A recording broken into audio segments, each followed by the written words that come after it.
नमस्ते, मैं सी उत्कर्ष मिश्रा आपका स्वागत करता हूं हमारे यूट्यूब चैनल फिनट्यूब पे।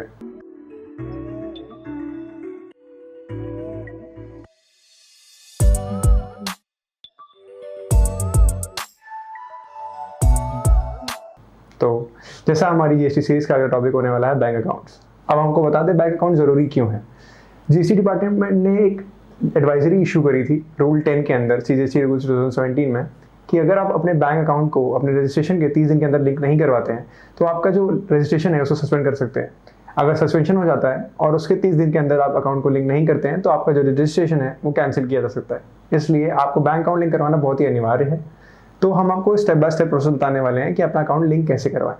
जैसा कि आप जानते हैं कि जब रजिस्ट्रेशन कंप्लीट हो जाएगा तो आपको ईमेल पर आपकी लॉगिन आईडी और पासवर्ड डिलीवर हो जाएगा। जब आप लॉगिन करेंगे तो आपको सामने विंडो ओपन होगी फाइल अमेंडमेंट्स की। उसमें जब आप अमेंडमेंट पर क्लिक करेंगे तो एक टैब आएगा बैंक अकाउंट्स करके। आप उस टैब पे जाएंगे, वहां पर क्लिक करेंगे और ऐड वन का ऑप्शन पे जाएंगे। ऐड वन का ऑप्शन जब आप क्लिक करेंगे उसमें आपको बैंक अकाउंट की डिटेल देनी होगी, जैसे कि अकाउंट नंबर क्या है, बैंक नेम कौन सा है और आईएफएससी कोड। जो आईएफएससी कोड होता है जिससे ये मालूम पड़ता है कि बैंक अकाउंट की कौन सी ब्रांच कहाँ पर है, किस ब्रांच का कौन सा कोड है। उसको अपडेट फिल करेंगे और ऐड कर देंगे। उसके बाद उसको वेरीफाई करवा देंगे तो आपका बैंक अकाउंट लिंक हो जाएगा। अब अगली बात आती है कि बैंक अकाउंट खुलवाना चाहिए तो कैसा खुलवाना चाहिए, कौन सी जगह खुलवाएं, कैसे अकाउंट को चूज करें, सेविंग्स को चूज करें, करंट को चूज करें। इसके लिए हम आपको एक चेकलिस्ट देते हैं। चेकलिस्ट बहुत सिंपल सी है, आप उसको फॉलो करें एक एक स्टेप को और आप समझ जाएंगे कौन सा अकाउंट आपको खुलवाना चाहिए। सबसे पहली बात आपको ध्यान में रखनी है कि आपका जो बैंक है, जो ब्रांच है, वो आपसे बहुत ही नियर बाय होनी चाहिए, मतलब पास में, क्योंकि आपको उसमें जाना पड़ेगा, अकाउंट्स फिल इन करने पड़ेंगे, डिपॉजिट्स क्लियर करने पड़ेंगे, विड्रॉज करने पड़ेंगे। तो आपको कन्वीनियंस रहे कि जो ब्रांच आपके सबसे नजदीक है आप उसमें जाकर के अपना बैंक अकाउंट खुलवाएं। दूसरी चीज आती है टाइप्स ऑफ अकाउंट्स। जैसा हम जानते हैं सेविंग्स अकाउंट होता है, करंट अकाउंट होता है। अब इनमें कुछ ज़्यादा फर्क नहीं है, बस थोड़ी बहुत फर्क है, जिसकी वजह से आपको चूज करना पड़ता है कि आपको सेविंग्स लेना है या करंट लेना है। अगर हम सेविंग्स की बात करें तो ये वो अकाउंट्स होते हैं जो हाउस होल्ड्स को, जो घरेलू लोग हैं, उनको सेव करने के लिए, वो अपना पैसा सेव करें, बैंक के पास डिपॉजिट करें, इसको प्रमोट करने के लिए ये सेविंग्स अकाउंट खुलता है। इसमें आपको इंटरेस्ट मिलता है 4%, अराउंड 3%, इसी के आसपास का इंटरेस्ट देती हैं सारी बैंक्स आपको ट्रांजेक्शन करने अलाउड होते हैं, पर एक लिमिट होती है। अगर आप उस लिमिट से ऊपर जाएंगे तो आपको ट्रांजेक्शन के चार्ज लगते हैं। इसमें आपको अलग अलग टाइप के अकाउंट्स मिलते हैं। सेविंग्स अकाउंट हो गया, सीनियर सिटीजन अकाउंट हो गया, सैलरी अकाउंट हो गया, ये सारे इसी टाइप्स के अकाउंट होते हैं। और इसमें आपको फैसिलिटी ये मिलती है कि अगर आप लॉकर फैसिलिटी अवेल करते हैं तो उसमें कुछ 15 से 20% डिस्काउंट दे दिया जाता है। इसका जस्ट ऑपोजिट हमारा आता है करंट अकाउंट। करंट अकाउंट ये मान लीजिए जो व्यापारी होते हैं, जो बिजनेस कर रहे होते हैं, मेनली उनके लिए होता है, क्योंकि उनको ट्रांजेक्शन करने होते हैं डे बाई डे, डेली। तो नंबर ऑफ ट्रांजेक्शन होने की वजह से करंट अकाउंट ऑपरेट किया जाता है। अब करंट अकाउंट में क्या फैसिलिटी होती है, इसमें आपको बैंक होती है जो ओवरड्राफ्ट, मतलब छोटा सा लोन। अगर आप मान लीजिए आप एक चेक इशू करते हैं और आपके पास उतना सफिशिएंट बैलेंस नहीं है तो बैंक मैनेजर आपको फोन करके ऐसे कह सकता है कि सर हम आपके पास आपकी चेक आई है, हम आपका लोन सैंक्शन कर दे रहे हैं इतने अमाउंट का और आप हमें पेमेंट कर दीजिएगा। ये होता है ओवरड्राफ्ट। तो आपको करंट अकाउंट में फैसिलिटी मिलती है, सेविंग्स में नहीं मिलती। और दूसरी चीज़ ये आती है कि आपको ट्रांजैक्शंस, मतलब आप विड्रॉल कर रहे हैं, डिपॉजिट्स कर रहे हैं, उसमें कोई लिमिट नहीं होती। तीसरी चीज़ हमारी ये आती है कि इससे आपको कोई इंटरेस्ट नहीं मिलता है। अगर आप इंटरेस्ट क्लेम करने जाएंगे तो कोई भी इंटरेस्ट बैंक नहीं देगी, जीरो इंटरेस्ट होता है।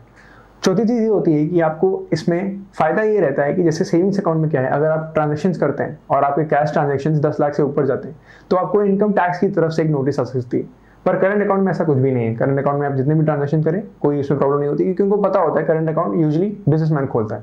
तो उस हिसाब से अगर आप देखें तो अगर आप सेविंग्स में जाना चाहें तो ठीक है, पर आप प्रेफरेंस ये रखें कि आप अपना करंट अकाउंट ओपन करवा लें। तीसरी चीज हमारी ये आती है कि आपको ये देखना होगा कि आपका एवरेज बैलेंस कितना है। वो क्वार्टरली एवरेज बैलेंस हो सकता है या मंथली एवरेज बैलेंस। बहुत से बैंक्स क्या करवाती हैं, आपके करंट अकाउंट में भी 10,000 20,000 के अराउंड वो बैलेंस मेंटेन करने को कहती हैं, जो कि बहुत ज़्यादा ही होता है। अगर आप इससे कम में रखेंगे तो आपके चार्जेस काट लेंगे। तो आप पता करें कि कौन सी बैंक ब्रांच आपकी कम से कम क्वार्टरली एवरेज बैलेंस पे आपको बैंक अकाउंट खोल करके दे देगी। तो आप प्रेफर करेंगे आप उसी बैंक में जाएं, क्योंकि आपका जितना कम बैलेंस होगा उतना आप कैश को यूज कर पाएंगे। चौथी चीज हमारी ये आती है कि आपको ये देखना पड़ेगा कि आपका मिनिमम बैलेंस ओपन करने का क्या है। कहीं की बैंक कहती है कि आप 2,500 में ओपन कर लीजिए, कहीं कहीं आपको 10,000 डिपॉजिट करना पड़ता है। तो वो मिनिमम बैलेंस आपको देखना पड़ेगा। जहां पर आपके फायदा ये इसी में है कि जहां जहां कम बैलेंस होगा वो आप उसको चूज करें। पांचवा पॉइंट और आखिरी पॉइंट हमारे ये आता है कि आप क्रेडिबिलिटी चेक करें, कितना बैंक रिलायबल है। जैसे एसबीआई हो गया, पीएनबी हो गया, ये सब शेड्यूल्ड बैंक। शेड्यूल्ड बैंक क्या होते हैं? शेड्यूल्ड बैंक वो बैंक्स होते हैं जो आरबीआई के अंडर रजिस्टर्ड होते हैं। जैसे जो बैंक आरबीआई के अंडर रजिस्टर्ड हैं उनकी देनदारी होती है कि वो आपका डिपॉजिट कभी भी बेकार नहीं होगा, कभी भी आपका डिपॉजिट का लॉस नहीं होने वाला, आपको डिपॉजिट मिलेगा, देर सवेर पर मिलेगा। तो आप प्रेफर करें कि आप शेड्यूल्ड बैंक को चूज करें ताकि उनकी क्रेडिबिलिटी बनी रहे और आपका डिपॉजिट सेफ रहे। अब आखिरी के कुछ पॉइंट्स कि आपको बैंक से क्या क्या मिलता है। तो आपको अगर सेविंग्स अकाउंट खुलवाते हैं आप, तो आपको एक पासबुक भी मिलेगी। करंट अकाउंट में पासबुक नहीं मिलती क्योंकि ट्रांजेक्शन बहुत ज़्यादा होते हैं। चेकबुक इशू करी जाती है, चेकबुक में चार्जेस शुरुआत में नहीं होते, 20 से 30 लीव्स अगर आप लेंगे उनकी चेक्स की तो उसमें चार्जेस नहीं होंगे, उसके अलावा आप लेते हैं तो उसमें आपको चार्ज पड़ेगा। फिर आता है आपका क्रेडिट कार्ड, जिसको हम एटीएम कार्ड ही बोलते हैं, जिससे आप एटीएम से 24/7 में कहीं भी आप कैश विड्रॉ कर सकते हैं। उसके लिए आपको चार्जेस देने पड़ते हैं, इनका एटीएम चार्जेस होते हैं जो आपको एनुअली चार्जेस देने पड़ते हैं।